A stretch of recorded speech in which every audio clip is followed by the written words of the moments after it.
此生无憾。你听，是风声。不要睁眼，记住这一刻就好。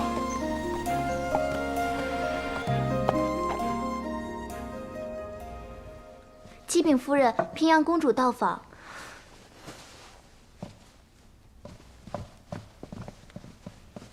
公主，李夫人有身孕，勿需多礼。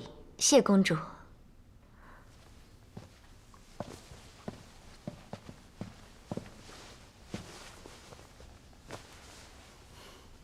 恭喜李夫人身怀龙翼。多谢公主。公主与大将军新婚燕尔，在外游玩的日子可惬意。多谢李夫人关心。本公主在进宫之前，一切都安好。夫人腹中孩子可安好啊？孩子很好，只是我偶尔会头晕做梦。不过想到孩子在腹中渐渐长大，我就满足了。公主要不要摸摸孩子？既然李夫人说身子不适，我就更不敢触碰了。要是有什么闪失的话，我会被人诬陷有损龙胎平安。公主何出此言啊？本公主一回长安，就听到皇后谋害龙翼的传言。入了宫，此等诬陷之词，更是甚嚣尘上。公主明鉴，这恐怕不是诬陷之词，而是事实。我也没有想过，皇后忌我得宠，以致生了狠心。忌你得宠，可不是？你如今这一身以罗珠履，真可谓华美耀眼，气势非凡。你可还记得是如何得来这今日风光？当然记得。当日若不是公主提拔，将我引荐给皇上，我怎得今日盛宠？公主的知遇之恩，我没齿难忘。当日我见你美貌出众，能歌善舞，又谦厚知礼，才给你机会。既然你记得，就该安分守己，不要一朝得宠就目中无人，妄存野心。冤枉啊！我不负公主叮嘱，好好伺候皇上。只不过得宠，引来皇后妒忌逼害，求公主明察。就凭你几句话，就可以重伤皇后吗？皇后贤德之名，非一朝一夕而得，更非你三言两语可毁。你要知道，你所面对的一个是皇后，一个是皇上的亲姐姐，一个是统领天下兵马的大司马大将军。凭你一个小小歌姬，竟敢兴风作浪！如果我没记错的话，皇后不也是公主府中歌姬出身？对于公主与魏家之间的传言，我也知晓不少。如果我将公主刚才所言禀告皇上，公主手揽前庭后宫，图为谋权，公主以为皇上会如何处置呢？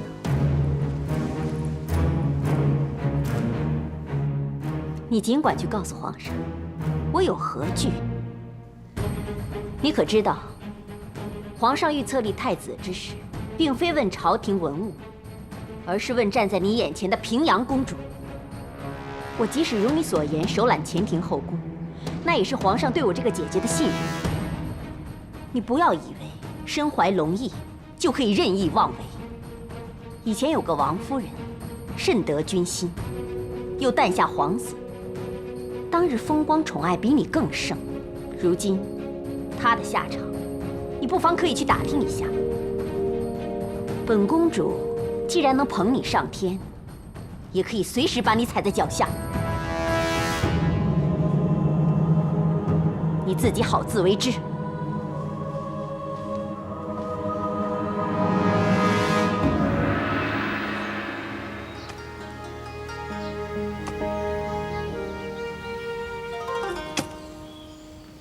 相思入魂飞哭，明月寒烟仍孤独。天无花，卷飞舞，几番相思却年年虚度。冷风月，几回远，孤灯寒夜愁难眠。花无主，孤飞燕，几度缠绵，何时再相见？我的心只有你懂，哭泣难走鸳鸯梦。谁的心事在作弄？情愿别离，却难重逢。真是人心难测。这还没过多久，那李靖就判若两人。当时真不该带他进府，还让他御前单独献计。当日你有你的苦衷，何况今日的状况也是始料未及的。可这件事，我始终责无旁贷。与其懊悔，不如让我们齐心合力来守护姐姐。其实，贤妻能为姐姐挺身而出，为父的已经是很感动了。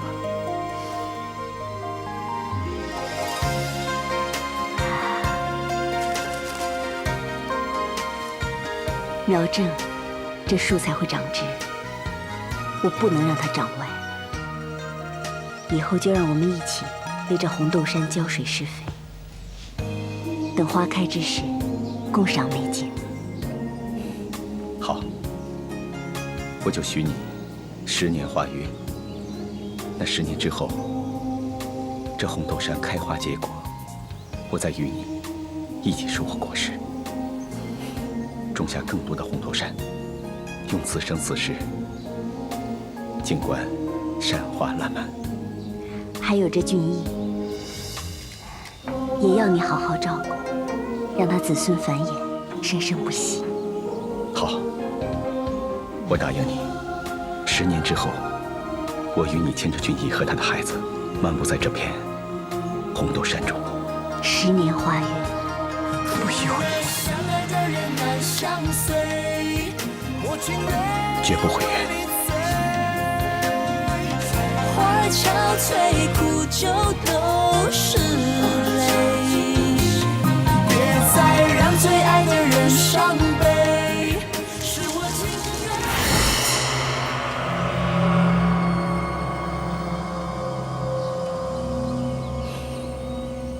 我们回去吧。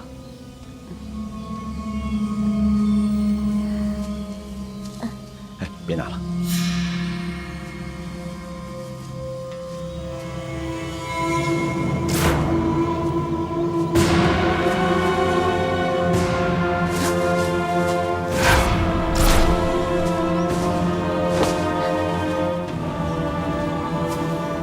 不要害怕，站在我身后。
魏晋，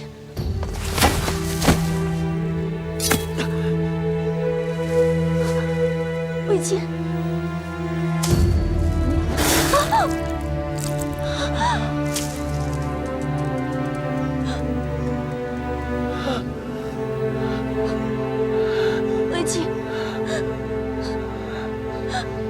魏晋，魏晋。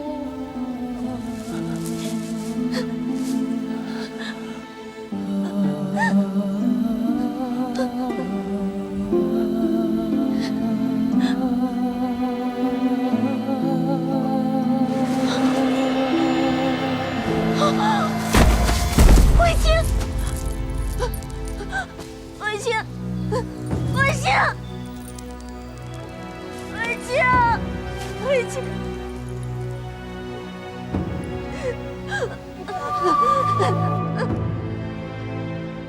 什么？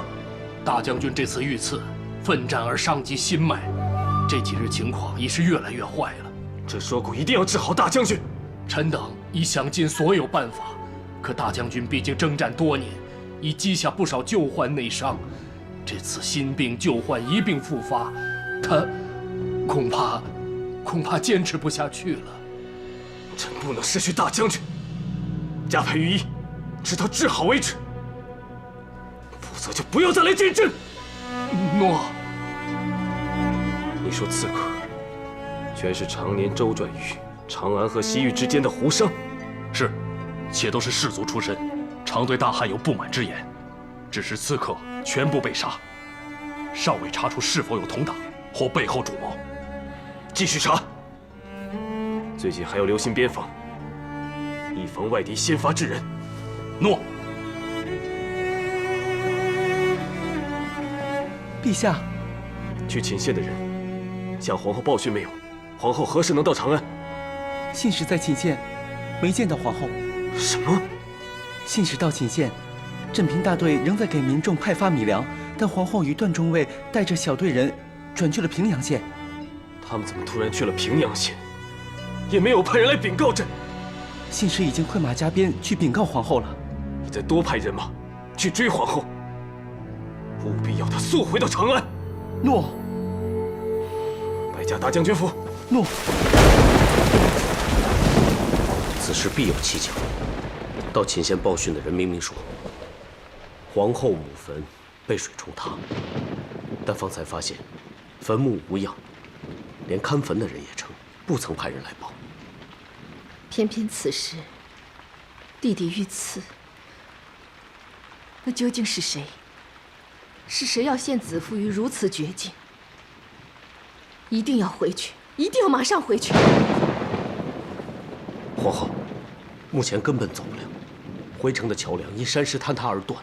桥断了可走山路啊！山路狭窄，仅单程可行，马车根本无法通过。外加现在暴雨不断，走山路实在太危险了。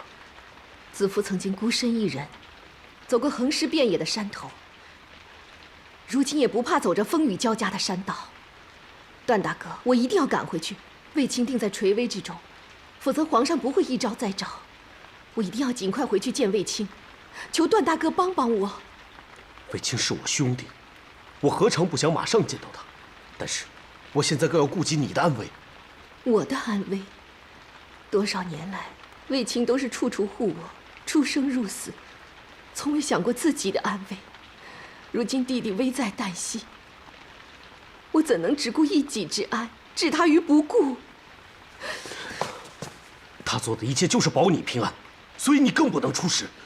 从小，我与卫青以相伴照顾，我每次痛苦无助，每次身陷险境，他都舍身相护。而如今，他重病在我，生死未卜，他现在最需要我，我这个做姐姐的，岂能不在他身边？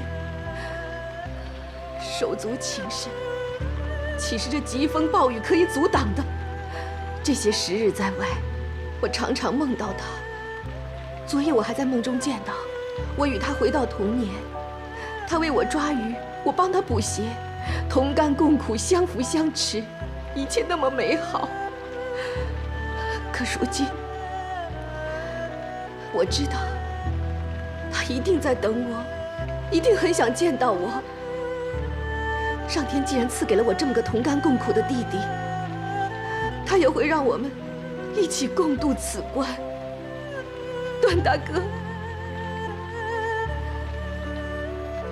我明白，你见不到卫青，比身陷风雨还痛苦，那我就冒一次险，我护你单骑奔回去，即刻出发。你好好养病，外敌暂没有任何意图，你不用担心，朕一定会为你报仇。谢陛下。卫青，你连千军万马都尽踏于脚下，也定能渡过此劫，你要振作。臣这一生，所有功名，为帝所赐，感激陛下提拔上士，与臣机会。陛下赐予臣一如伯乐相马，实际不得伯乐，安得千里之足？这一切皆是你该得。你浴血沙场，纵横大漠，为朕立下靖边攘夷的赫赫功劳。谢陛下信任。如若陛下顾念臣曾为汉室立下战功，可否允臣一试？你有何要求，朕都必答应你。你尽管说。臣这一生尝尽人生百味，一时无欲无求。如今只有一忧，就是臣的姐姐。有朕照顾，你无需担忧。陛下，前听风云诡谲，后宫莫不如是。臣担心有朝一日，姐姐为人所害。朕不会允许这种事发生。姐姐一生心系陛下，其心日月可见。可沧海桑田，变幻无常。若能以臣的汗马功劳换陛下一诺，你说，无论今后发生任何事情，请陛下念在臣的毕生功绩，保姐姐余生安稳，一生无虞。好，朕答应你。谢陛下。你坚持住，你姐姐一定会回来见你的。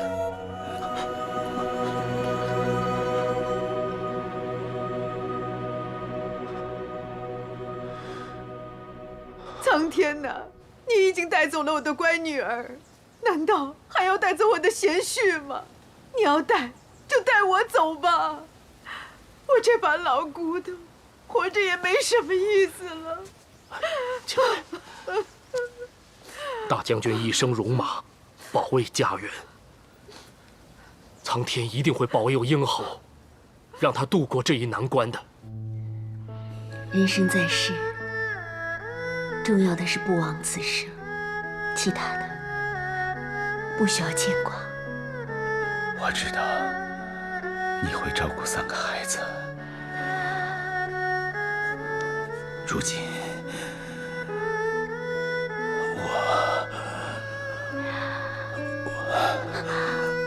我知道，我知道你放心不下的是姐姐。我答应你，只要我在，谁也动不了子父。要伤子父，就先杀平阳。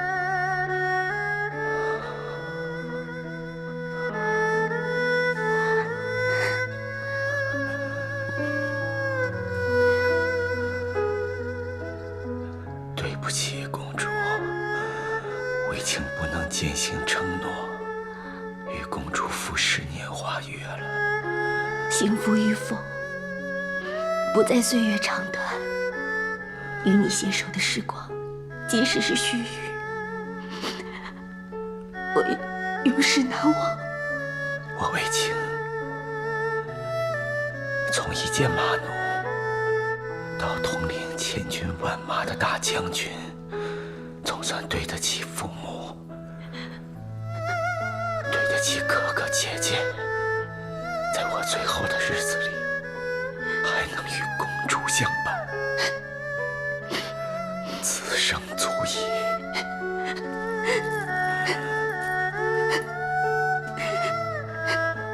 如若能让我再见姐姐最后一面，我便此生一定可以见到姐姐，一定可以。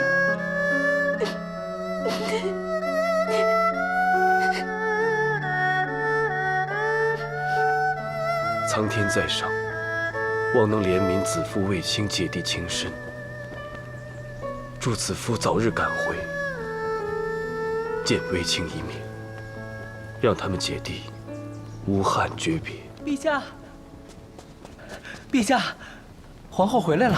到哪里了？已经过了新丰，很快就可以入城了。赶回来就好。参见皇后。参见皇后。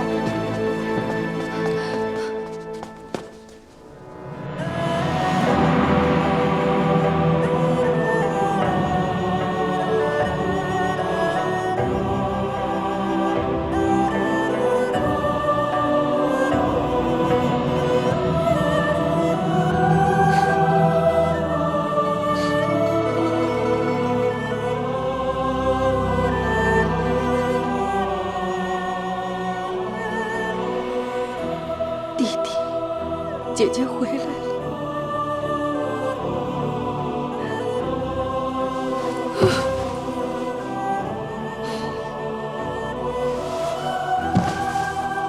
卫青，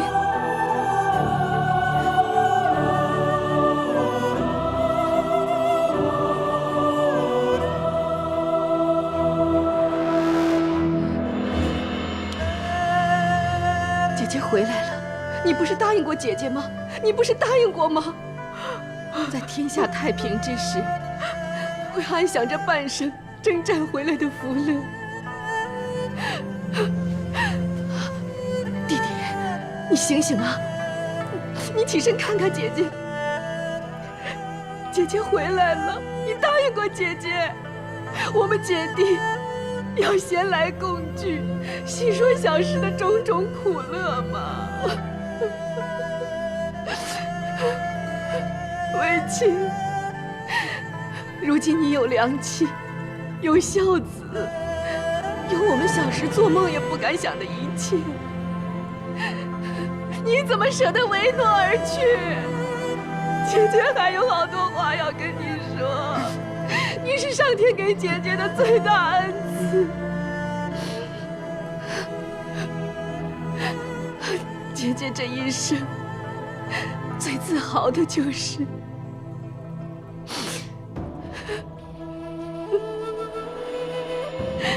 有你这个好弟弟。姐姐以你为荣，你安心的去吧。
卫青一生戎马，7战7捷，战功足可彪炳千古。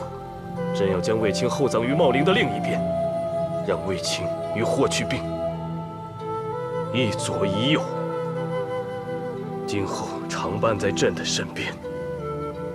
全军将士必自大将军府列队至茂陵，齐齐送别大将军的灵柩。臣遵旨，臣定将一切办之妥当。卫青不仅是朕的干城大将，更是朕亲如手足的家人，定要为大将军风光大葬，朕定会亲临他的小练和大练，让他生前身后尽享荣耀。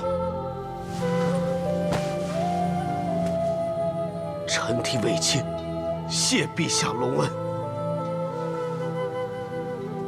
你先下去办吧。诺。等等，陛下有何吩咐？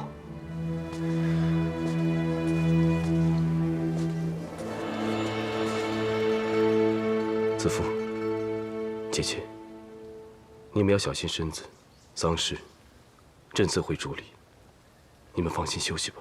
多谢弟弟关心。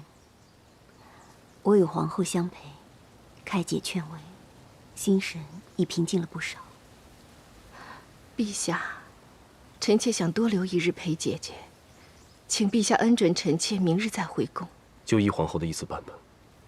姐姐与卫青夫妻情深，朕会以卫青的大练之妻，作辅当心，以谢他巩固江山，所建功勋，以表万世。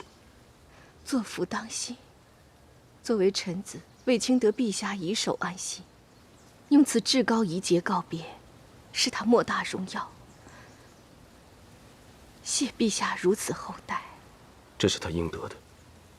丧礼一切事务，朕已交代段宏操持，你们可与他再做参详。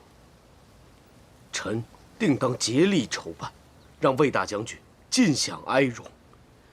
请陛下、皇后、公主放心。有段大哥悉心打理卫青葬礼，子父一定放心。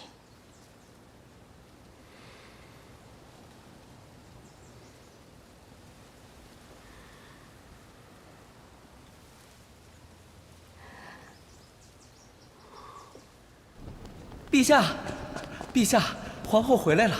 到哪里了？已经过了新丰，很快就可以入城了。赶回来就好。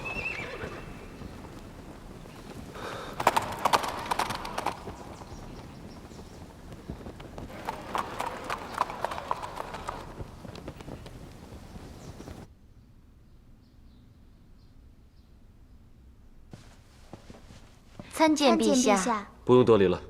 谢陛下。谢陛下。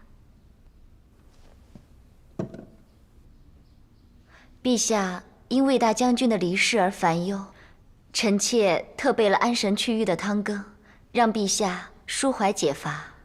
好，辛苦了。请陛下收拾心情，才能好好劝慰皇后啊！陛下失去重臣大将，可皇后失去的是骨肉相连的亲弟弟啊！唉，这最后一面竟没能见上，皇后肯定悲痛不已，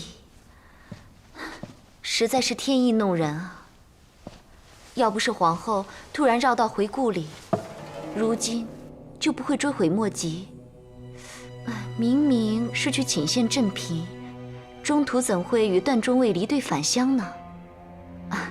也幸好有段中尉从旁保护，否则雨天赶路遇到什么不测，陛下该多担心啊！不要再说了。臣妾是说错什么话了吗？请陛下恕罪。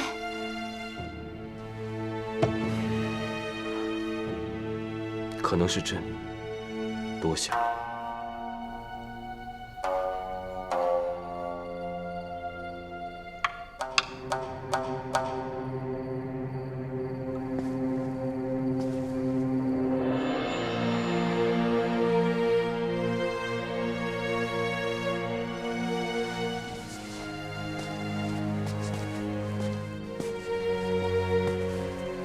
陛下，陛下深夜不眠而驾临，是否心念卫青，还是另有要事？朕心有疑虑，心结难解，就不知你可否为朕解开心头百结？臣愿为陛下分忧。为何朕派段中尉往寝县保护皇后，最后你二人却离队去了平阳县，以致卫青临终也盼不到姐姐来见他最后一面。抱憾离世。皇后振嫔期间，有一自称魏府的人前来报讯，指皇后家乡的祖坟坍塌，所以皇后心焦，决定带小队人赴平阳县，留大队继续镇平。这些朕都知道。可是，报讯者到底是受谁人之命？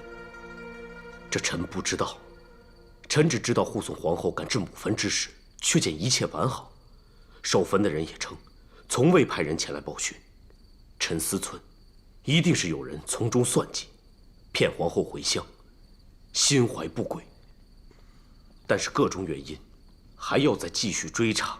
让皇后回乡，心怀的是什么不轨之心？倒是可堪斟酌。不过若不是卫青出事，你与皇后回乡，共聚童年旧情，也算是一件快慰赏心之事。陛下是否在怀疑什么？既是心头百结，自然有不少令朕疑惑之处。刚才一劫，段中尉解不了，那这一劫不知你又可否为朕解开？朕当日为段中尉赐婚，以为你与那骊姬是天生一对，但后来你突然向朕提出要休了骊姬，实令朕存疑。试想当年你冒死保骊姬一命，其情何等轰烈，却只因数年无所出，便要将她休弃。朕过后思量，实在觉得匪夷所思啊！当日臣已向陛下解释过，不孝有三，无后。那为何你不立妾，反而一定要休妻？休妻后又为何不再娶？想必是感情转冷，觉得骊姬始终不如你那年轻时，甚至其实是童年时有结发情谊的关外女子刻骨铭心吧？不，旧情早逝，请陛下相信段宏所言。臣是独子，不能绝先祖嗣。那朕马上替你甄选官家淑女。此婚已继后又如何？朕就知道你一直放不下那个童年女子。臣什么结发早弃，旧情亦早逝，全都是欺君之言。你那结发情深，早与朕心头百结纠缠在一起。朕再问你，为何你与皇后改道回乡，回来竟二人同骑一马？你又如何解朕此戒？陛下，是因为桥断路阻，臣急送皇后回长安，以见卫青一面，才权宜为之。这的确是失了体统，但皇后与卫青姐弟情深，臣与卫青兄弟情重，情急之下乱了方寸，求陛下恕罪。乱了方寸，她毕竟是朕的皇后，你就与她全无君臣之礼吗？陛下恕罪，是臣大错。朕只提这3个结，你都不能为朕圆满解开，朕不免失望。不过你一句与卫青兄弟情重，朕倒是有点感动。段宏听之，臣在。大将军卫青与中尉段宏有兄弟情谊，大将军心脏，诸事代筹，朕派你前往茂陵驻守统筹，明日一早即刻离京，让你一尽兄弟之义，也让你仔细思量，忠君慎行。臣必在墓前尽心施为，不负圣意。卫青素喜杏核子，请陛下准臣在卫青墓边遍植杏树，以慰其英灵。杏树4年开花结果，不守到开花结果之日，断鸿不归。准奏。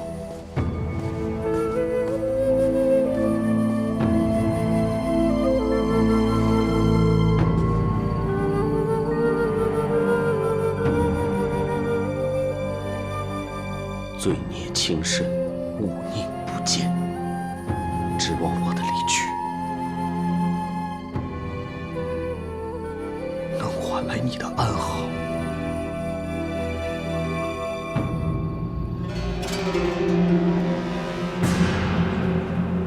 这下你痛快了吧？一切都依你的计而行。哼，我不过是找人报个假讯，让卫子夫与段宏急奔平阳下看母坟，狗皇帝就中计，断定他们有私情。哼，什么英明盖世，什么九五之尊，为了一个情字，照样被嫉妒迷信。又恰巧卫青遇刺而死，皇后失去了靠山，段宏远走，就连平阳公主和那议长者，都一同离开了长安。皇后示弱，之前你说的什么天时地利人和，果然是厉害。当然了，事已时迁，我们的大好时机来了。哼，只是李姬一直服用的天香丸，虽然可以让她体香诱人，但如今天香丸的毒性已经蔓延，我也没有研制出解药来。她如今怀着龙翼，身子却每况愈下，长此以往，轻则颜貌尽毁，重则毒发身亡。若她母子不在了，你就失去了靠山，不可以自由出入皇宫，行你的复仇大计了。所以，我才要你这个无色无味、银针也测不出来的毒药。你要用这毒药毒死谁？皇上、皇后，还是……都不是。我怎会就此便宜了他们？那你要用这毒药毒死谁呀？夫人，你快醒醒啊！夫人，皇上驾到！参见陛下。发生何事？陛下，夫人她怎么叫也叫不醒。快传御医。诺。李姬，李姬，你不是说有话要对朕说吗？女儿，女儿，女儿，你怎么了？你不来了？何时发现李夫人出事的？她今日见过何人？发生过何事？陛下，没有什么特别的。陛下，我的女儿她，女儿啊，义父来迟了，你怎么抛下义父呢？你怎么就不等义父啊？李夫人，为什么就带着孩子走了呢？你醒醒！义父来迟了，对不起你。你急忙叫我进宫来，一定有什么事情告诉我。女儿啊，你快起来告诉义父。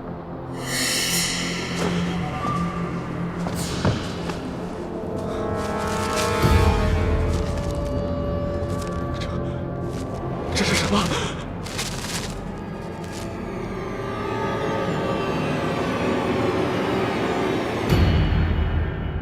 朕心有疑虑，心结难解。段宏听旨，臣在。大将军新葬，诸事代筹。朕特派你前赴茂陵驻守统筹，明日一早即可离京。你要用这毒药毒死谁呀？皇上、皇后？你怎么了？你急忙叫我进宫来，一定是有什么事情要告诉我。这是什么？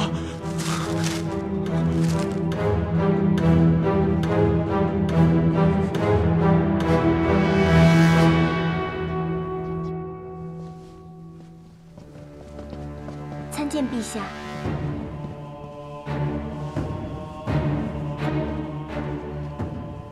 参见陛下。起来吧。谢陛下。皇后，是在读谁的书札？是姐姐送来的。她已经与喜娘、易叔叔到达平阳县故居，正准备去王母坟前替卫青祭拜。朕还以为是段宏留给你的书札呢。他走得匆忙，未及道别。我也期待他早日报个平安。启禀皇后，李夫人的安胎汤已经备好了。安胎汤。臣妾近来都有吩咐厨房为李夫人做些安胎汤，现在就送过去，免得凉了不好。不用了。为什么？李夫人死了。好端端的怎么会突然死了？她是中毒而死的。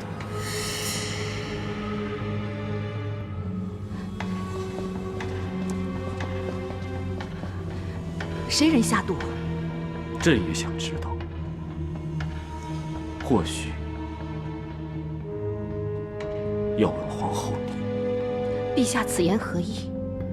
最近皇后一直在给李夫人送汤。陛下是怀疑臣妾毒死李夫人？是朕不得不疑。这是她死前留下给她义父的书帛。义父亲近，女儿惶恐，不可终日。皇后外侮，毁乱宫闱。什么？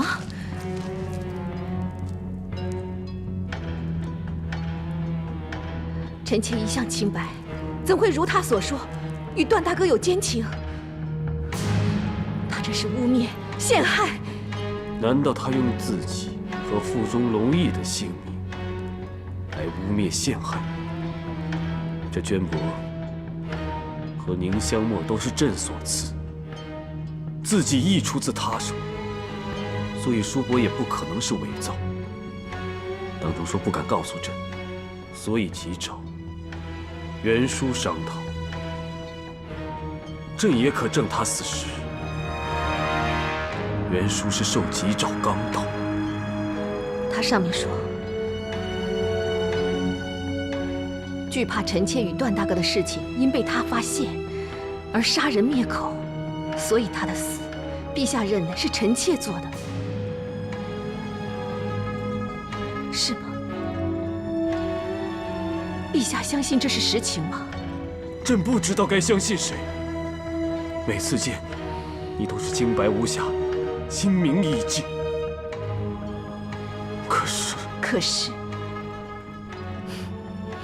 可是陛下还是怀疑臣妾了。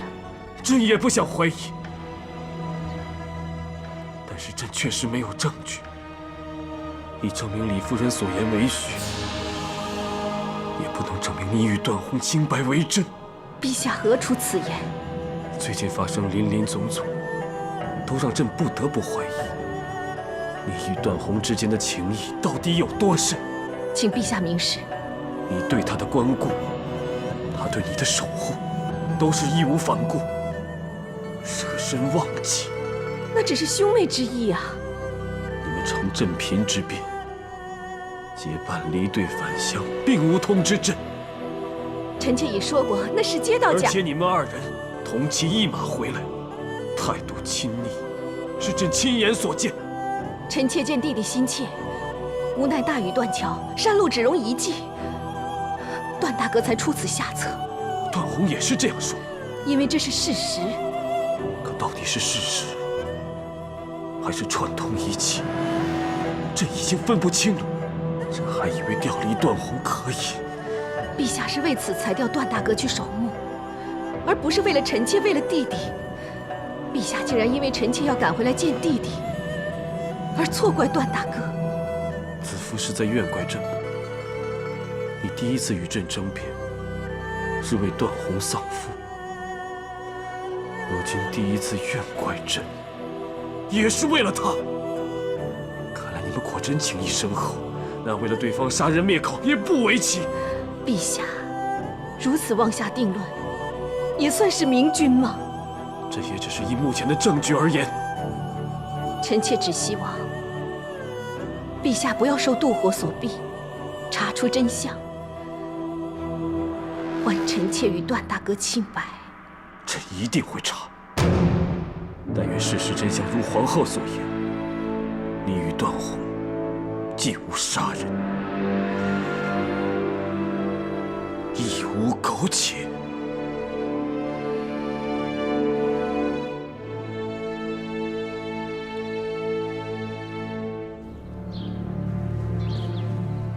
皇上裁命大人往茂陵为魏大将军守坟，何以在半路又急召将军回京啊？长安传来消息，说李夫人突然离世，不知是否为此有新的任务。待我明日到达长安，入宫觐见皇上，才有分晓。你去歇息吧，明日一早还要赶路。路。我是宫中李夫人的义父。李夫人刚刚仙逝，我奉皇上之命，为李夫人祈福安魂，所以还请店家这几日专为我准备些糙米粗食。大人节哀，我定会安排的。啊，有劳店家了。大人，您的房间在这边。哦，请请。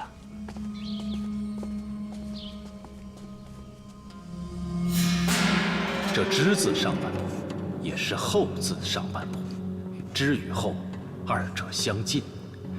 兄弟应该与我朝当今皇后颇有渊源。这之字又可拆为节，以之字论一生，可用3句话来概括：半生功名，一生寂寞，情路坎坷。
我知道你是谁，既有心引我来此，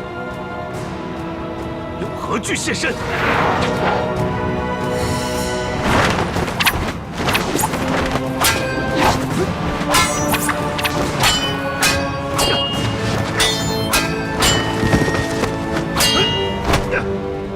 我已了得剑法高明，但这方氏的皇子到底有何企图？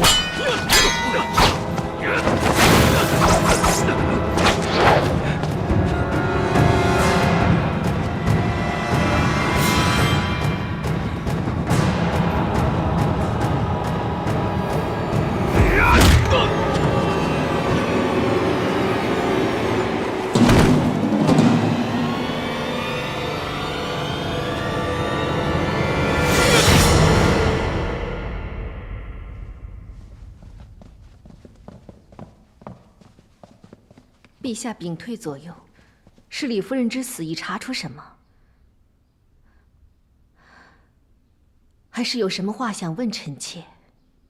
朕来是想问段宏的下落。段大哥不是前往茂陵为弟弟守坟吗？朕召段宏折返，但他失踪了。失踪了？那他可会遇到什么危险？他身手不凡，能遇到什么危险？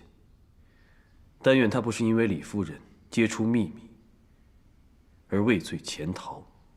看来陛下已经认定我与段大哥有私情，有罪责。那敢问陛下，可有查出什么真凭实据？朕也想查，但人都失踪了，如何查？陛下，臣妾一直在想，如今一切都与李夫人之死有关。若能找出死因或有眉目，臣妾在宫里也每日在钻研李夫人所中何毒，望能找到真相。幸好西域打通了，从前无所知的药物，如今也发现了。原来西域有奇花异草，足能做到无色无味的毒药。陛下，这就是皇后所言的真相，或者这才是真相。这是你亲手赐予段宏，内有他父亲坟土的锦囊，是他随身之物，别说你不认得。段大哥的锦囊，臣妾当然认得，但怎会在此？因为段宏他刚刚在此。不，否则如此特殊的锦囊，你早就应该发现。侍女清洁打扫也该会发现。定是有人栽赃嫁祸。李夫人说你与段宏有私，你说是诬陷。朕在你寝室亲手拾到段宏的锦囊，你说是嫁祸。是谁诬陷谁嫁祸？是朕吗？陛下，事实并非陛下所见。段宏孑然一身，最亲近的就是你。段宏失踪，朕不得不来问你。但朕本是想在你清净明白的言辞之中，解除朕的疑虑。真没想到，原来朕却证实了这一切的疑虑都是真的。请陛下息怒，臣妾确实没有见过段大哥，如今他下落不明。启禀陛下，廷尉急报，于宫外抓住段中尉。如今下落就清楚明白了。好，把他押来见朕和皇后。诺。下去。诺。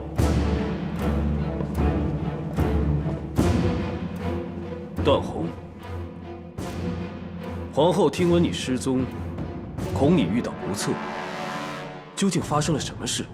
臣于折回长安途中，突遇偷袭，才没有及时回宫面圣。可有受伤？并未受伤，只是被迷香迷昏。醒来之时，已离未央宫不远。若是偷袭，为何只是迷昏你，而没有杀了你？臣也不知道。臣也觉得此事蹊跷，急于查明，所以即刻回宫。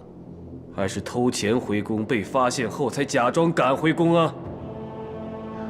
陛下何出此言？因为你与皇后毒杀李夫人，事情败了，你偷偷潜回宫中，与皇后商量对策，是吧？陛下，李夫人之死，怎会与臣和皇后有关？你与皇后的私情被李夫人发现，你俩联合毒害了她，没想到灭口无用。她死前已留了书帛，揭发你俩苟且之事。陛下岂可妄作定论，血口喷人？皇后何以盛怒至此？难道是心虚？是因臣妾无端被污蔑，还是怕你的段大哥被捕为阶下囚？陛下，皇后一心向陛下，怎会与臣有私？若无私情，无杀人灭口之事，你又为何在面圣之前偷偷去见皇后？臣刚入宫，又何以先见皇后？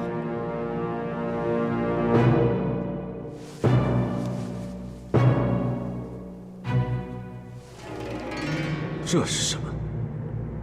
这锦囊是朕在皇后寝室发现的。你若从未去过，锦囊为何在此？陛下，段大哥曾被迷晕，身上物件应是当时被偷。臣妾殿中进出的人众多，要想放一个锦囊，有何难？陛下，臣怀疑陷害皇后与臣的一切阴谋都是一人所为。是谁？李夫人的义父袁叔。袁叔与你二人皆无旧仇，为何要设计陷害？臣也不明白。但这次袭击臣的确是袁术，而且他出手不凡。真的。荒谬！臣妾亦相信袁叔有诈，他与李夫人绝非泛泛之辈。而且李夫人当日变脸，臣妾也早见识过。朕如今也见识了皇后的变脸。此事牵连陛下英明，皇后清誉，还是请陛下明察秋毫。臣有证据，可证明李夫人义父正是害臣之人。好，那朕就召袁叔入宫，让你们心服口服的认罪。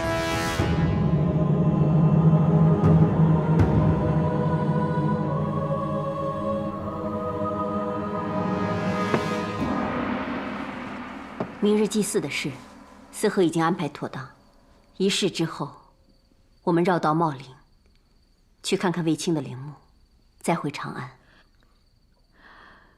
公主来回奔走于长安、茂陵和平阳县，只怕公主舟车劳顿。看了方可宽心，我们就陪公主去吧。公主，段中尉的下属张信有急事求见。参见公主。公主李夫人中毒身亡，皇上怀疑是皇后与段大人私情被奸而杀人，已将段大人拘捕。那皇后呢？臣出长安时，只知皇上正召李夫人的义父袁叔与大人对质，似未定案。但皇上盛怒，并不相信皇后与段大人是清白的。我先前在宫中遇到过这个袁叔，其人殊不简单，恐怕当中有极大的阴谋，而且是针对皇后。司河，收拾行装，马上回长安。哦。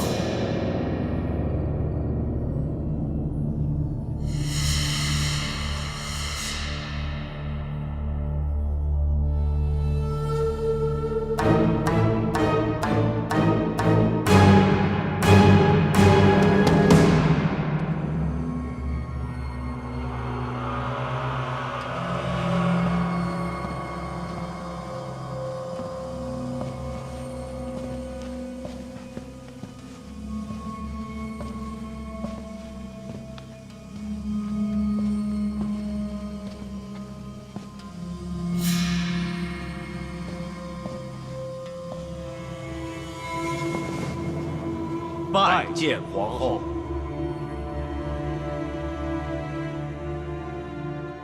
参见陛下。皇后带着盘水与剑来，是想效仿朝中大夫蒙冤在身的盘水加剑。端平盘水，请天子公平裁决。若查明臣下不忠于君，将以此剑自刎。陛下，段宏愿与袁叔当殿对簿，洗清冤情。臣妾既设此案，也请陛下一同裁决。如非冤枉，臣妾当以此剑自裁，以正国法。皇后，你我尽是清白，有何可惧？就只怕审判不公。好，你二人若是无罪，朕为你们证明。倘若真的不忠于朕，就让你们正法，让皇后盘水加剑，朕要公平审判。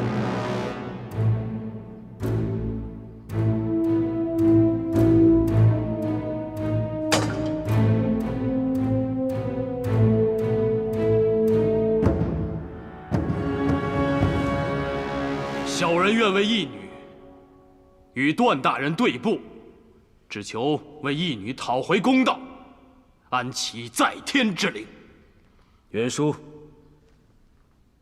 段中尉指控你用迷香施袭，偷他锦囊，放于皇后寝室，栽赃嫁祸。小人与段大人无冤无仇，为何做出这种伤天害理之事？陛下，此人心怀叵测，不是早怀恨于臣，就是怀恨于朝廷。几年前，他曾假扮方士，无故为臣死。哦，哼，原来是你呀！我记得了。陛下，小人曾在城外酒寮算卦，见过段大人。若无记错，当时就算出段大人和皇后颇有渊源。果然不假呀！朕也听过段宏测字之事，真没想到，当年我测出大人与皇后有私，如今我女儿竟因此而死。你捏造事事实，一派胡言。你先是以迷香施袭，娶我锦囊，再至于皇后殿主，全都是你早有预谋的圈套，以陷害我与皇后。你有何证据？证据就在他身上。臣遇袭时，曾出掌击伤对方，相信袁叔的右肩仍留有掌印。若见掌印，就可证明袁叔栽赃嫁祸，连同李夫人之死，也另有文章。陛下，小人为了证明清白，只好失礼于大殿。段大人看清楚了，小人身上可有掌印伤痕。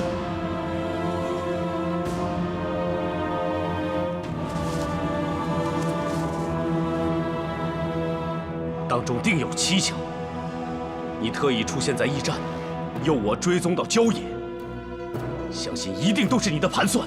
你，陛下，小人痛失爱女，奔走各地以查找真相，栖身于各处驿馆旅社，岂有盘算？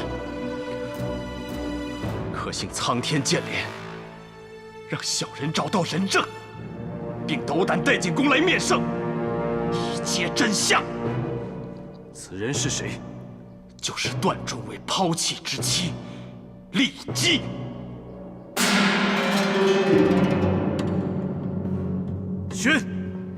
宣骊姬觐见。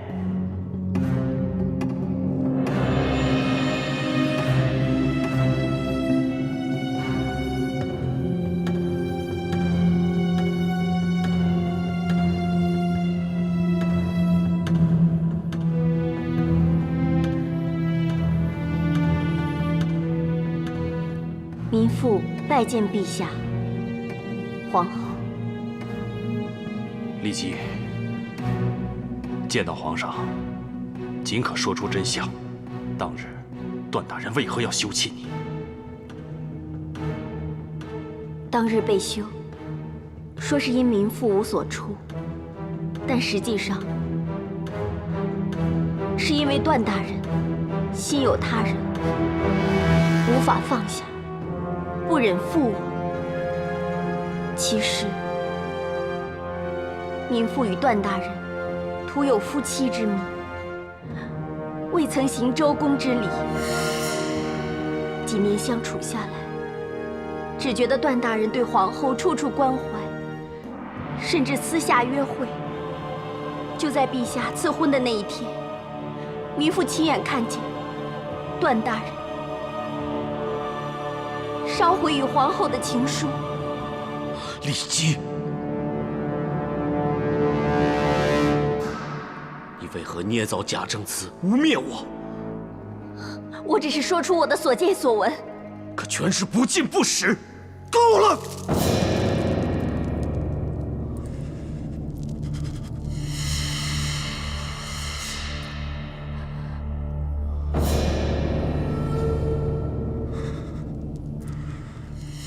除了皇后和段宏，一干人等全都退下！诺。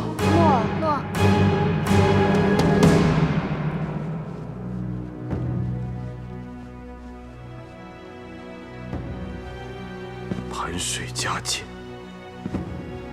公平裁决。段宏，如今人证都证明了你的不忠。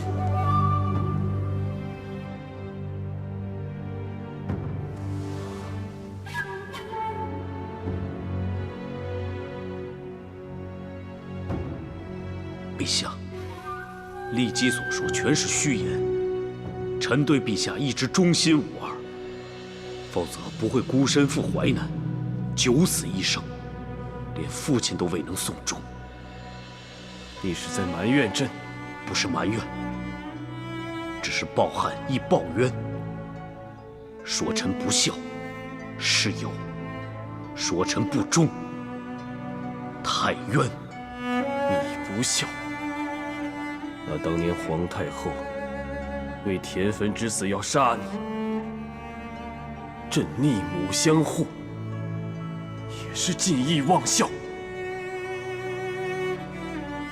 那是因为陛下英明，知道段宏无辜，田汾该死。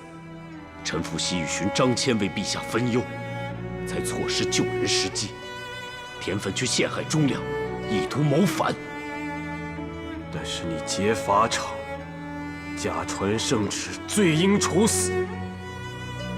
可朕仍是保你，在皇太后面前替你掩饰。当日陛下暗立宫禁，臣也在兰陵殿上拼死阻拦窦太皇太后，替陛下隐瞒。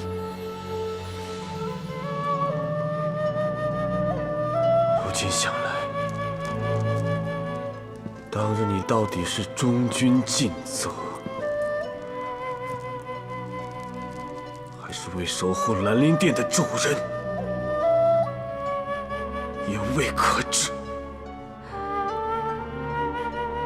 段大哥在陛下身边多年，忠君护君，出生入死，陛下何以如此猜夺？不是猜夺，而是摆在眼前的事实。陛下，臣确实与皇后没有私情，一切都是段宏一厢情愿。那你是承认，一直割舍不下的女子，就是与你青梅竹马、有结发之谊的卫子夫，朕的皇后。陛下，但皇后一心向陛下，知我痴情既小以大义，断书断情，请陛下明鉴。陛下，段大哥顶天立地，一直以兄长的身份守护臣妾，从无越礼越规啊！皇后处处维护段宏，可曾顾及大汉之君的颜面，你夫君的感受？正因臣妾视陛下为此生挚爱，才会心痛，才会不顾礼节地劝告陛下，不要错怪忠良。朕看不出你对朕是何情谊，倒看清楚你与段宏的关切情真。臣眷恋童年结发情谊，的确有罪。听凭陛下发落，若臣之死能令陛下息怒息疑，作为陛下的忠臣，皇后的大哥，臣死而无憾。好，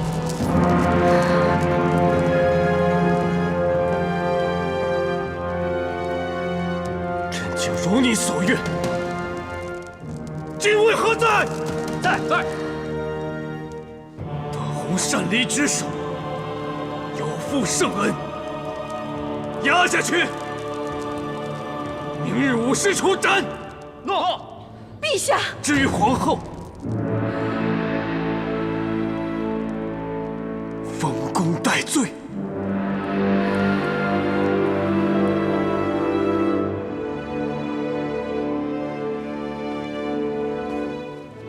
女儿啊，你可以安心魂散升天了。皇上英明，一定不会让你枉死的。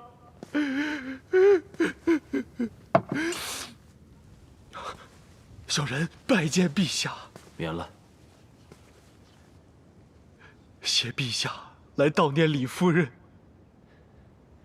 李夫人殒命，后宫诸事烦乱不清。朕出来走走，静一静心，理一理思绪。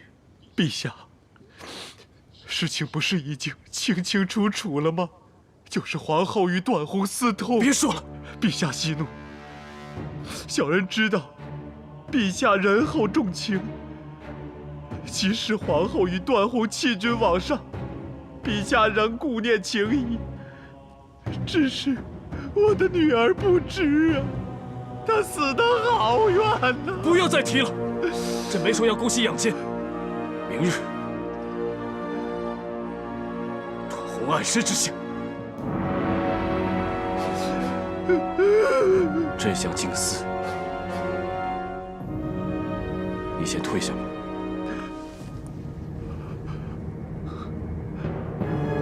敢问陛下，那皇后呢？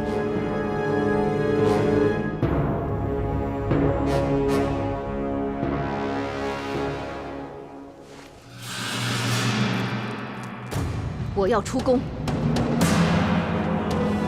可是，皇上怒气正盛，若公然违背禁足令，恐怕皇后与皇上的关系更难补救。我这么多年以来规行矩步，如今遭人诬陷，清誉被诬，段大哥受屈判刑，明日就要行刑。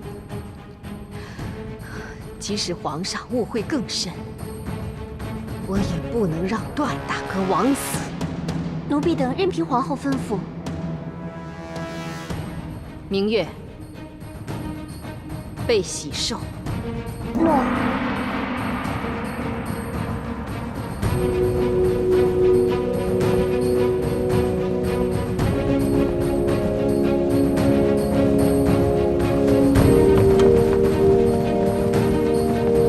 皇后请留步！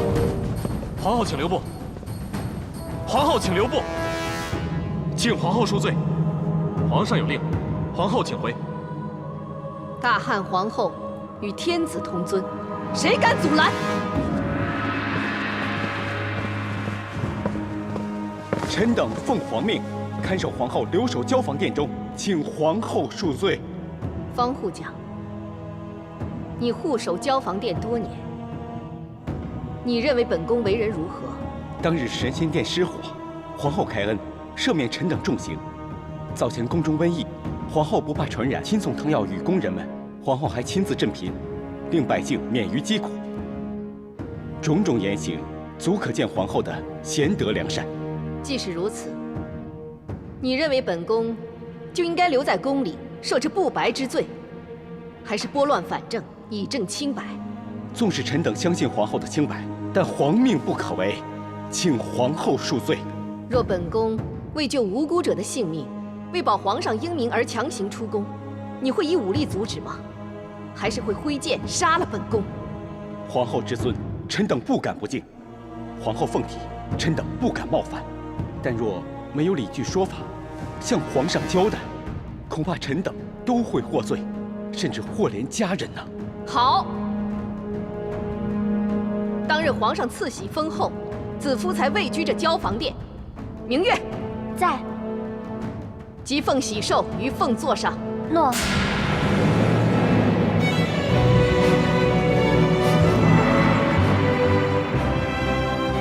方护将，方才你说奉命如何？臣等奉皇命，看守皇后留在交房殿。官无印信，不能坐堂审案；将无虎符，不能调兵遣将；后无喜寿，也就不是这一国之母。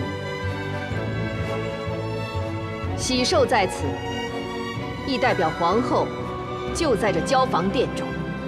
方护将，你就遵从皇命，在交房殿好好看守皇后。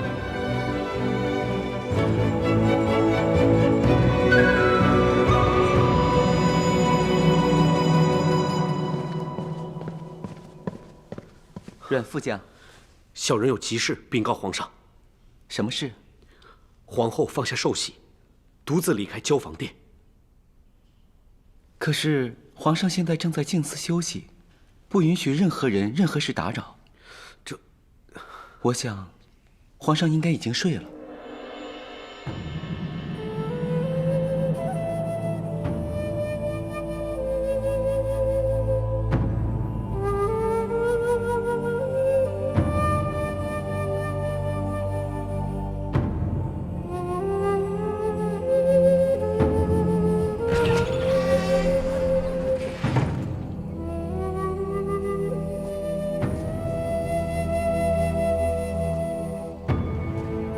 臣廷尉杜周，参见皇后。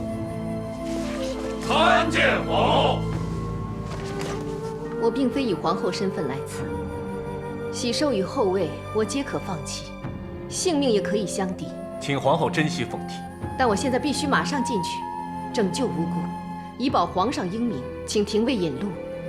杜周既奉旨看守段中尉，若无皇命，任何人不得入内。臣不能徇私枉法，还请皇后见谅。这法之本意，该是惩恶扬善，以彰理得人意。杜廷尉，你认为段中尉是该惩之恶，还是该扬之善？当日刘安伏法，全因段中尉冒死潜伏回来，如此忠臣，自是该护之人。臣虽不才，但也无惧为忠诚舍生。只是，身为这廷尉，实在不能违背法规刑典。我并非要你违法背典，但古有八义之说，即亲故贤能，恭贵勤宾。我乃皇上之妻，太子之母，当属皇亲之类。我长后宫，养育皇嗣，即使无功，也算恪守本分，当属勤劳之类。岂止亲情，皇后之尊贵，匹比皇上；皇后之贤能，天下共知。你既然认同我属于这八类人，也即承认你无权审判我，必须奏请皇上裁决。那我夜闯大牢，你是否该请示皇上，求得皇上旨意，方可处理？那这一来一回的时间，大牢风云变幻，既不害忠臣，也不犯刑律。皇后睿智，臣佩服。臣自当请示皇上，只是臣愚昧，恐怕要先思索好如何起奏。这一来一回，恐怕需时更长，更要皇后久候。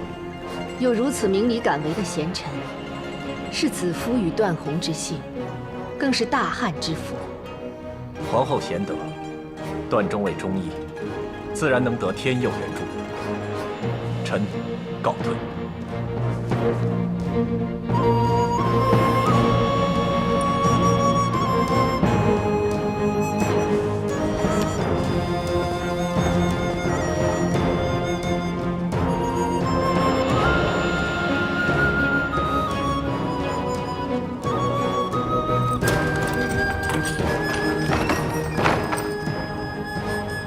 我不要晚杀了将死之人，鸡保无益。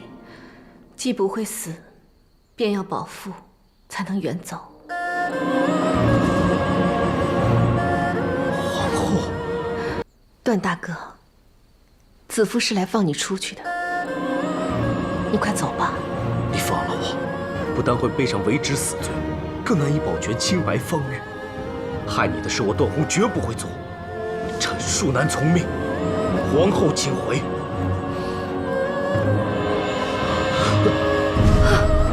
皇后，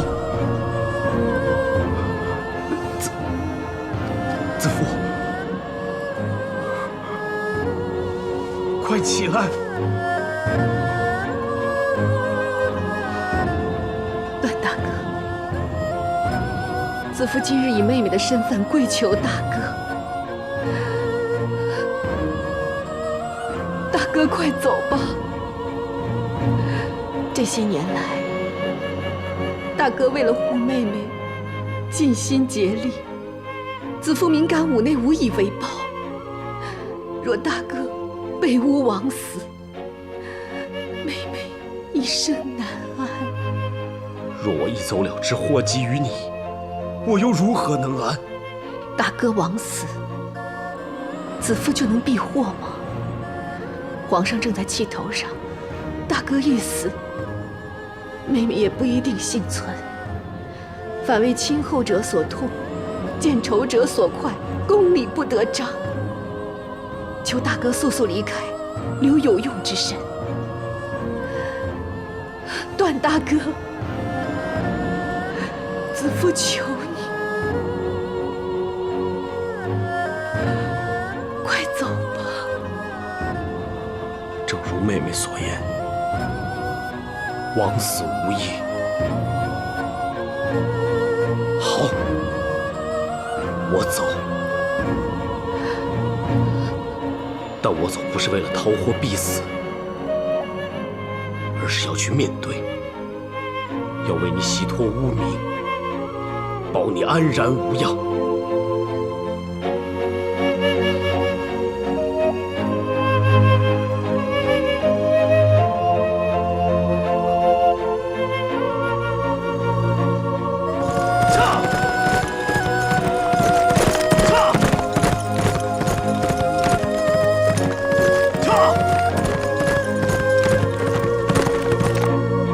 朕只是静思一日，竟然封宫的出宫，下狱的逃狱，宫中禁卫、狱内行卒竟然形同虚设，连你也有拖延禀报之罪，难道个个都不怕死吗？陛下恕罪，小人只是……大司马大将军卫青见驾！乱传什么？卫青已死！大司马大将军卫青见驾！平阳公主见驾！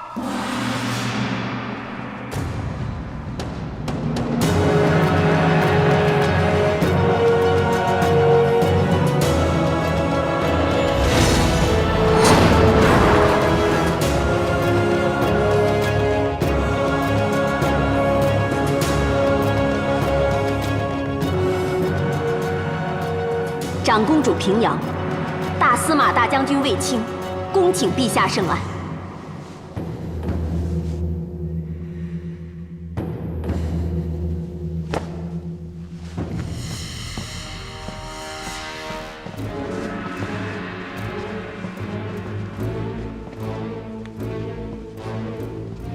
姐姐带卫青的铠甲入宫，看来是为皇后和段宏求情而来。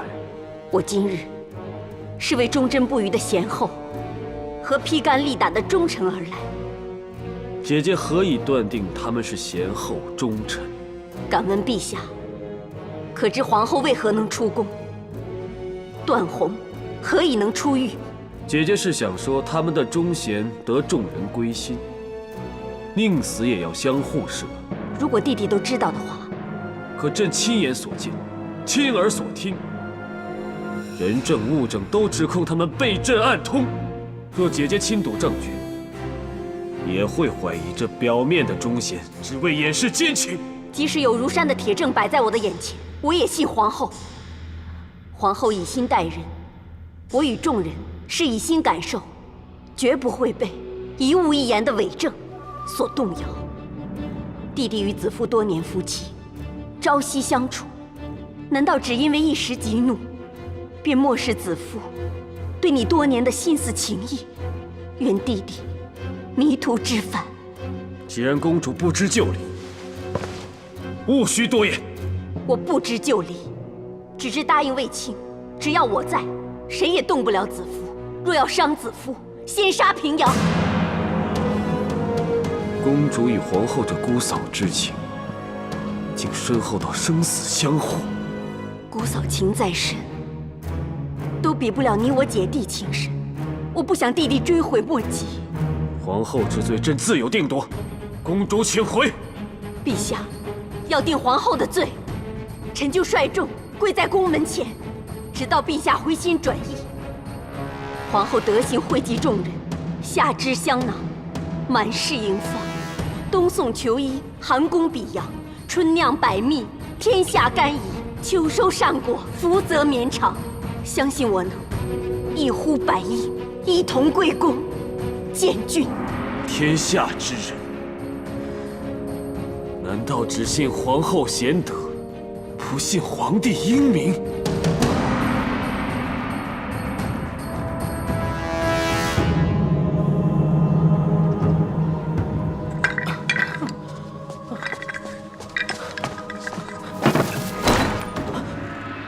几日前你被击伤右肩，这浊河子能散瘀去邪，是疗伤良药。来者何人？来抓你的人。当日我追踪袁术到郊野，他突然消失，之后向我下迷烟的人，就是你吧？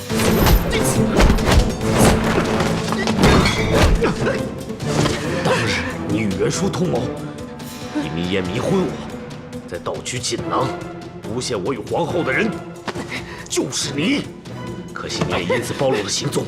你用以制迷烟的迷香草，在长安城内并不多见，只要一问，你就无所遁形。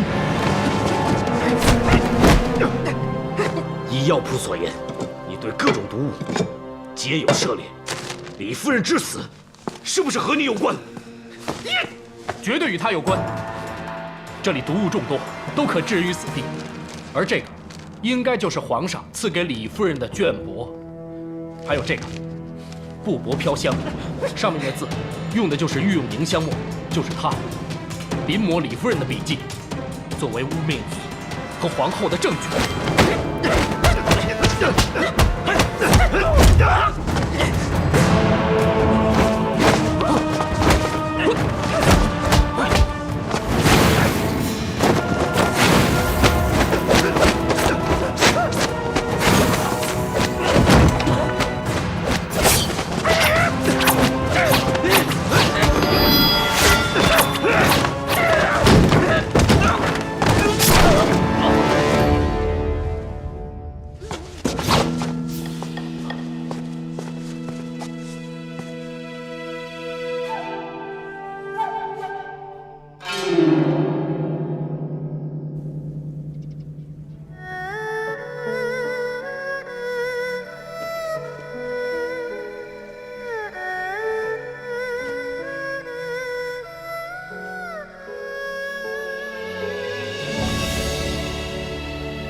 你是夜里温柔的颜色，静静地投影在我的轮廓。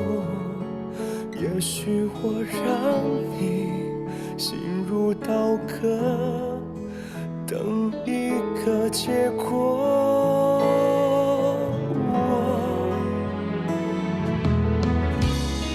蝴蝶飞过沙漠，爱得太执着，人间的风光都看过，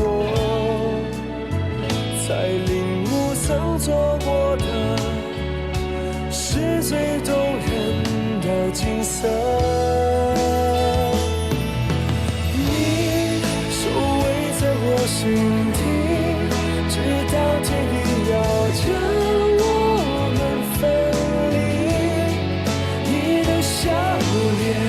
比撕裂还清晰，比流水还彻底，包围我的天地。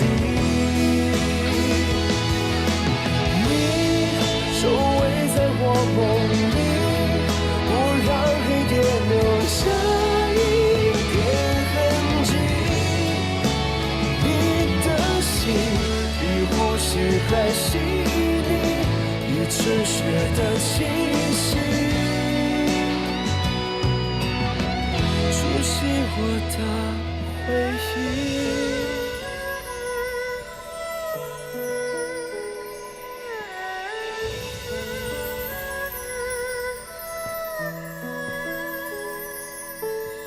臣妾不用了。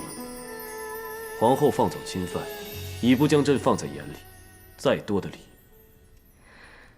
朕也只是觉得虚伪。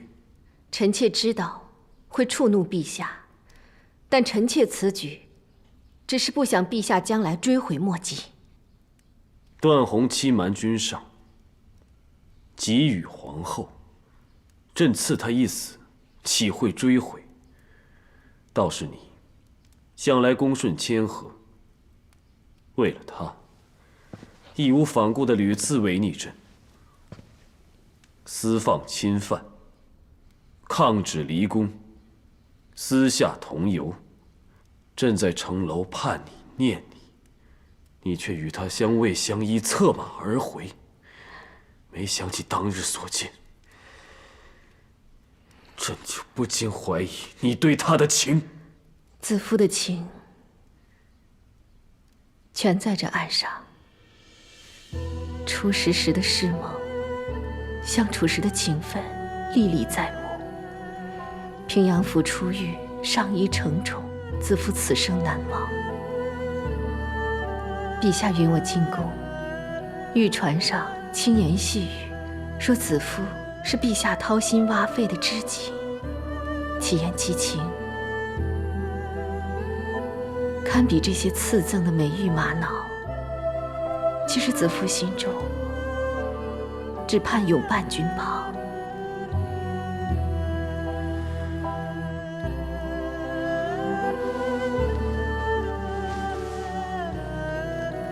子夫只是区家人子，陛下却赠以罗缨，说与子夫做一对朴实绵长、互相扶持的夫妻。子夫会意承诺，执君之手，扶持到老。陛下因王夫人失子夫之约，子夫掩饰醋意，可陛下仅凭马韶就读懂子夫的心，子夫为此忘却醋意孤寂。天下大定，陛下邀子夫出游，以守当年之诺。最后虽未同行，但子夫仍在离宫前守诺为地图绣上盒子，贺我大汉和乐丰足。不错，你我曾是间谍情深，信誓旦旦。可这一切信物与当时的情话诺言，如今想来却真假难辨。当日顶住万千艰难阻力，把你留在身边，到底是对是错？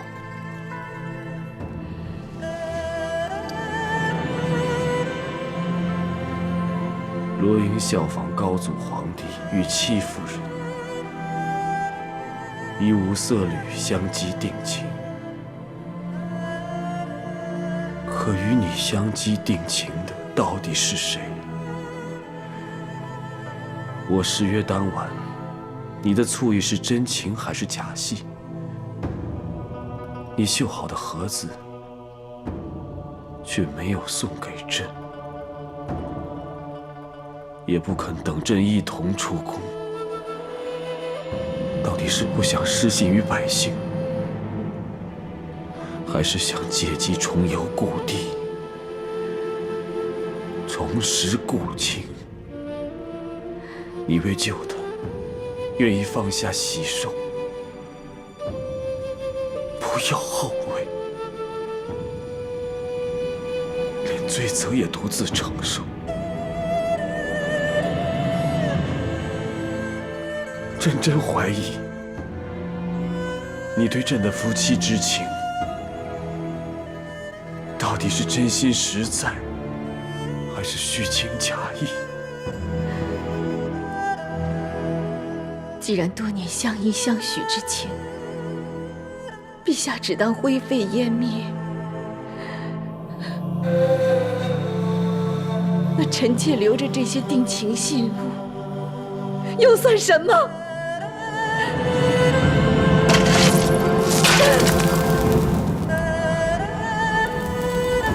卫子夫！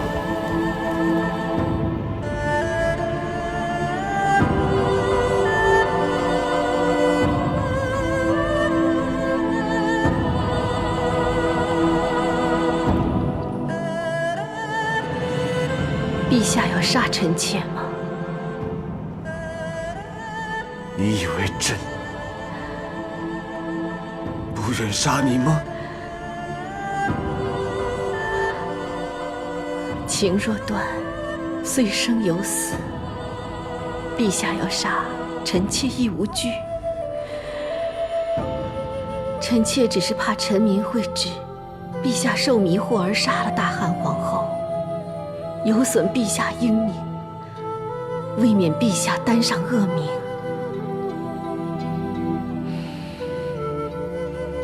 子夫自行了断。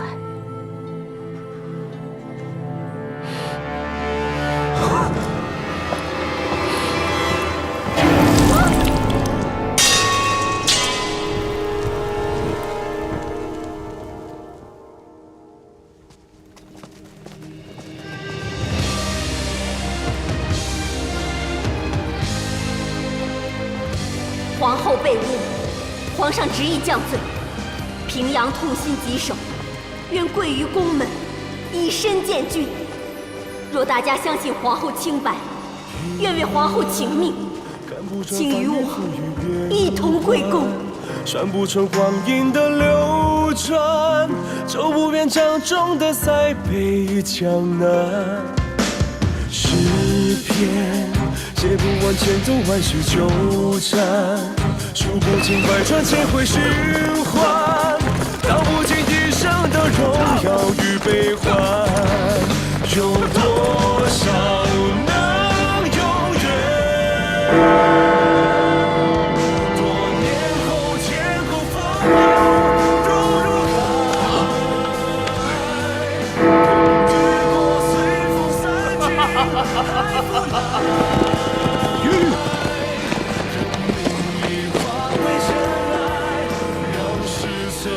怎么有报丧之声？宫里有人归天。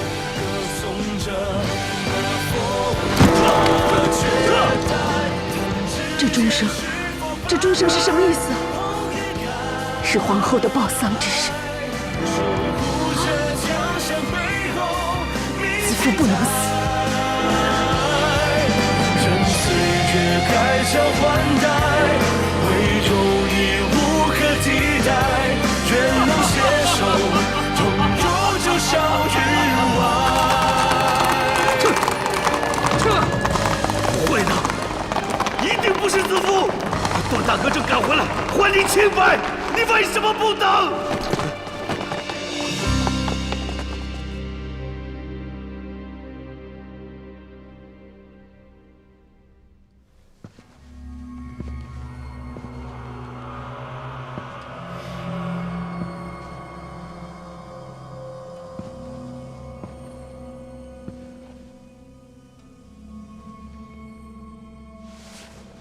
小人参见陛下。宫中响起丧乐，有人说皇后归天了。是，朕亲手毁了与皇后的和乐之情。陛下一定很爱皇后吧？亲手杀了自己心爱的女人，看着她死在眼前，那种锥心之痛，疼吗？朕确实内疚。宫中上下都相信皇后舍身为她请命，而朕竟然怀疑她。陛下确实不应该怀疑皇后。何出此言？当初不是你力证皇后与段宏有私情吗？是。不过皇后确实是无辜的，她寝殿的锦囊是从段宏身上偷来的，亲自放进去的。那李夫人指控皇后的遗书也是你伪造出来的？是袁术的同谋慕容凤临摹李夫人的笔记，诬陷皇后和我的清白。参见陛下。连段宏都回来，自投罗网，好，圆满了。圆满了！我是带着你陷害我与皇后的证据回来，揭穿你的阴谋。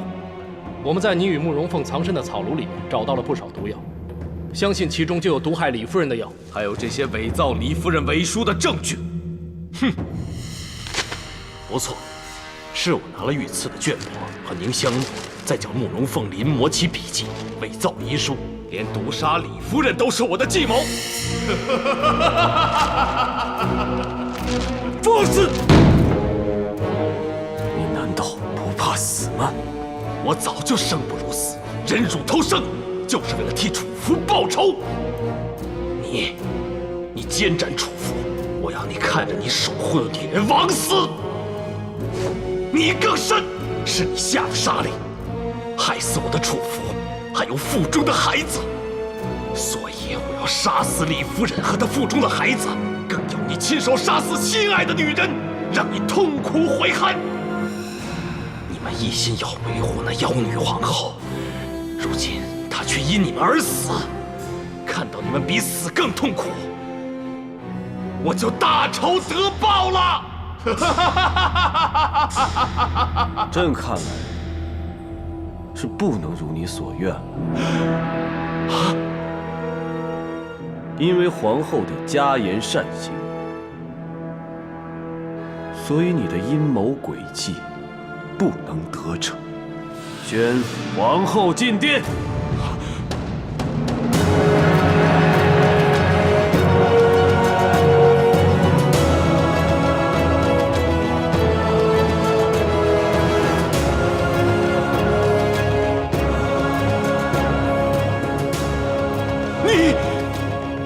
你这妖女竟然没死！皇后仁德，天地福佑。皇上英明，又怎会受你迷惑？这丧钟，就是让你以为奸计得逞，自揭阴谋。来人，将袁术拿下！不！我计划周全完美，你不可能不上当的。你计划确实周全，朕几乎也相信了。只是你做的太多，反露出破绽。你在披香殿一再怂恿朕杀皇后和段宏，朕当时已对你起疑，所以就一直在披香殿沉思一切。而且宫中上下干犯死罪，齐心协助皇后出宫，段宏越狱，连凡事都维护朕的亲姐姐也力劝，朕岂会不查谁是忠良，谁是奸恶？但最后解去朕所有疑心的，是皇后自己。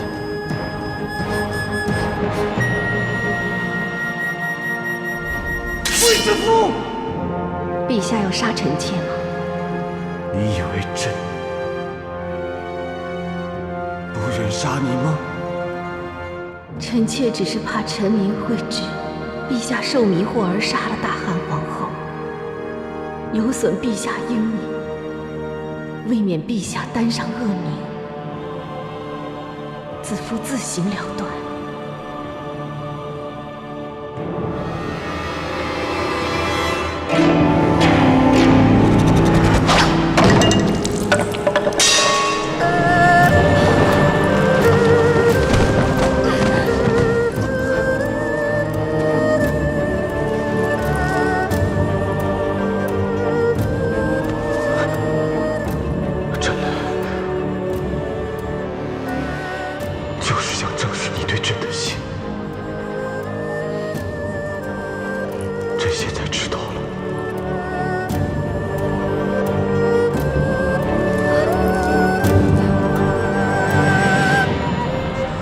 皇后能以性命来维护朕的名声，又怎会寡情薄幸地背叛朕呢？袁术，你对我们的恩怨，全都源于一个情字。既然痴情，就当知道情在互信，情够深，信亦真。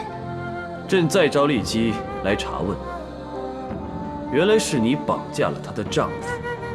丽姬夫妇情深，你却以其夫君性命威胁他诬告段宏，就为了向我们报仇，竟连累一个弱女子，真是罪该万死！不，该死的是你们，是你们！苍天何痕！我白活了这么多年，都不能为我的妻儿报仇。但你却能与他同行，将袁术拉下去，腰斩！诺！楚服，在天之灵赐予我复仇的神力！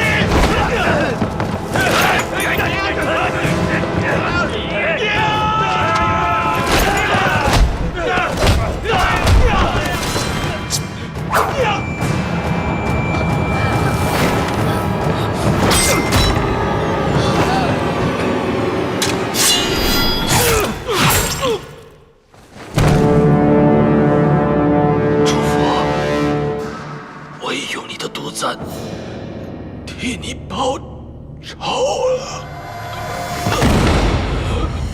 段大哥。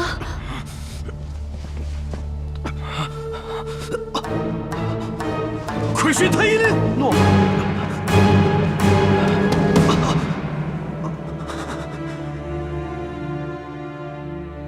段大人这次中的毒来自西域，毒性极强，已蔓延整只手臂。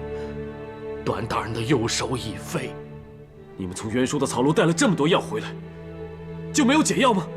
即使有，要在众多的毒药之中找到适合的解药，也需要时间，恐怕已经等不及了。不出1日，毒走全身，段大人便……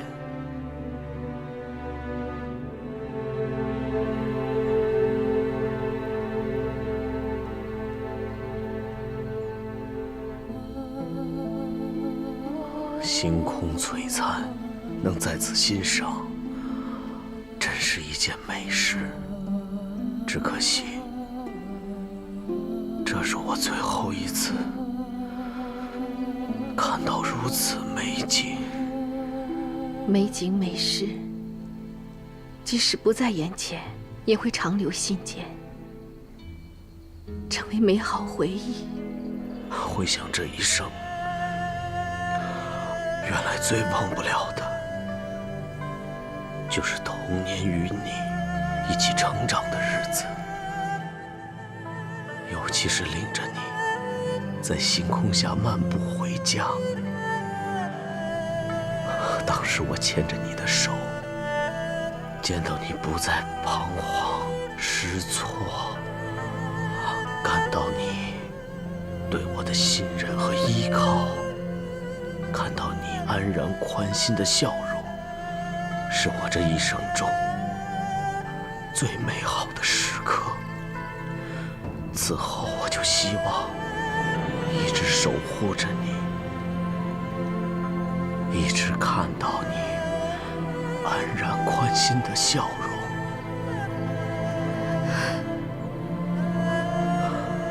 当时我迷路慌了神，是段大哥在黑夜中给我希望，所以段大哥也定能带着希望撑过这一关。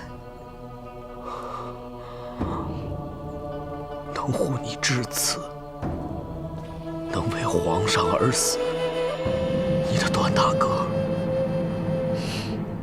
已经满足了。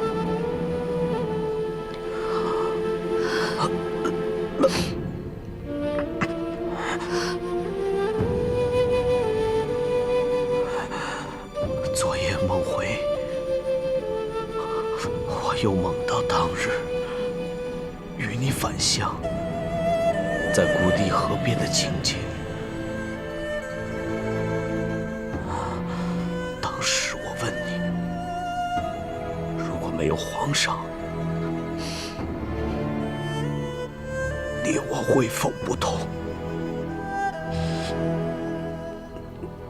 你说没有如果。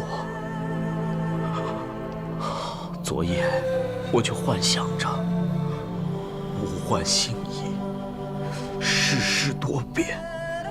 倘若时光倒回，没有姬庆之生，没有上衣承宠，你我或许相遇重逢，相知相交，相守同衣。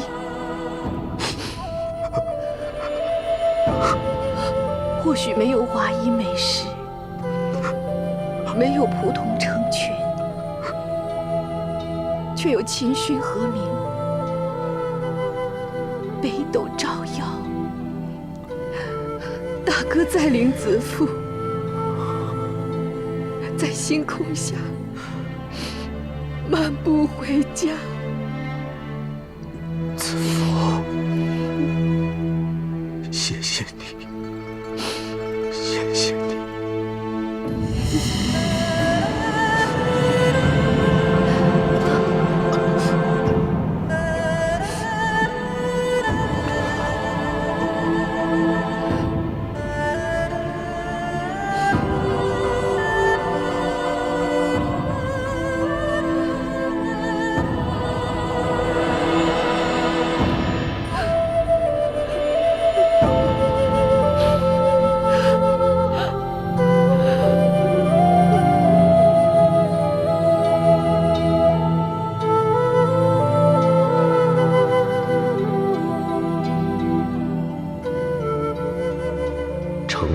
后垂顾，本应结草衔环，惜以身残，无以报皇恩，宁退隐浪荡，四海为家。悄然而去，是怕恩情难舍，情书不辞而别。昔日恩怨，积成祸端，历经生死弥留，惊觉人生须臾若梦。如今断臂断情，至于兄妹之义，铭记心中。愿帝后同心同德，福作绵长。断鸿拜别。段大哥就此一别，不知何日能再相见。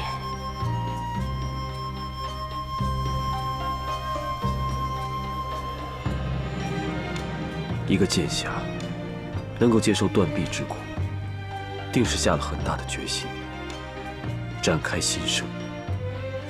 但愿这段大哥心声中，能觅得与他相守的人。一个忠义贤人，一定会有属于他的星宿牵引，找到属于他的缘分。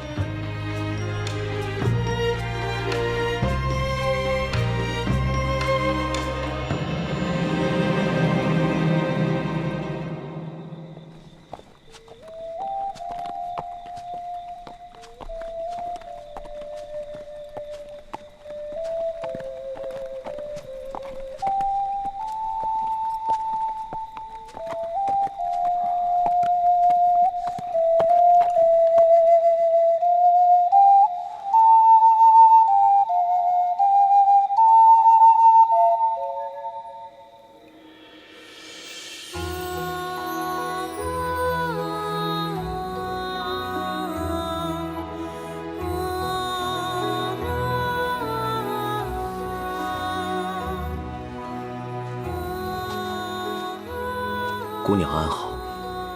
我在夜色中迷路，听闻熏声而寻路至此。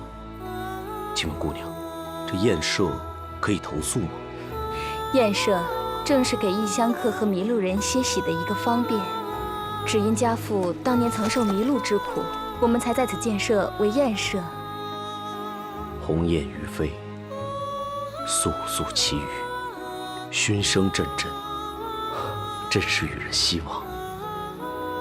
之子于征，劬劳于野，明灯盏盏，指望与人信心。这宴舍却是迷途征人之福，只在这荒野中经营，实属不易啊。宴舍并非为了求财而设，正如大哥所言，是为了与人方便，给人希望。只是雁去雁来，总有迷惑之时。人生在世，孰能无惑？就让七星引路，再踏征途。只要能重拾信心，定可寻到欢喜啊！姑娘身隐丛林，却心如明镜，断鸿折服。大哥过奖了。小燕此生最美好的片刻，便是看到每一位过客在歇息之后，重现宽心安然的笑容。大哥风尘仆仆而来，想必还未用膳吧？不如尝尝小燕做的蒸饼。有劳小燕姑娘。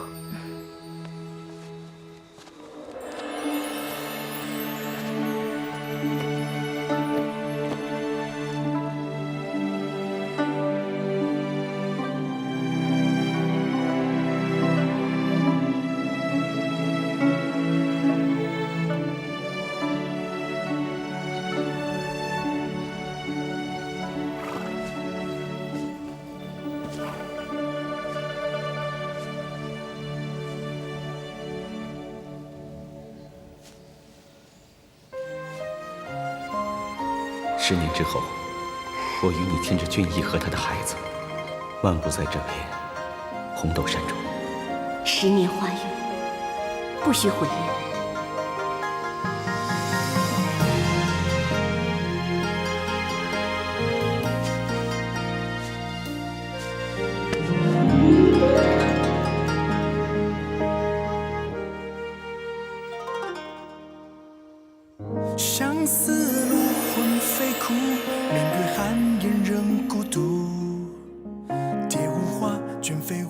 年华约过，一生情分不变。冷风月，几回月，孤灯寒夜愁难眠。花无主，孤飞燕，几度缠绵，何时再相见？我的心只有你懂，苦情难走鸳鸯梦。谁的心事在作弄？情言别离，却难重逢。别再让最爱的人伤悲，是我情愿不后悔。我的爱有你才完美。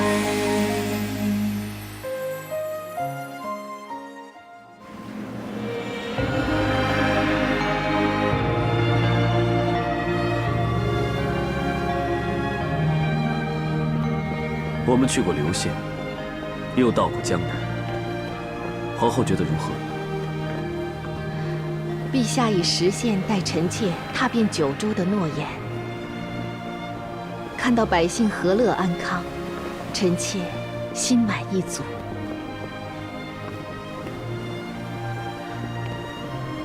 还记得当初你看到这交房殿，如何兴奋好奇吗？如今此殿却因你的贤德而闪耀。臣妾只是不敢违约。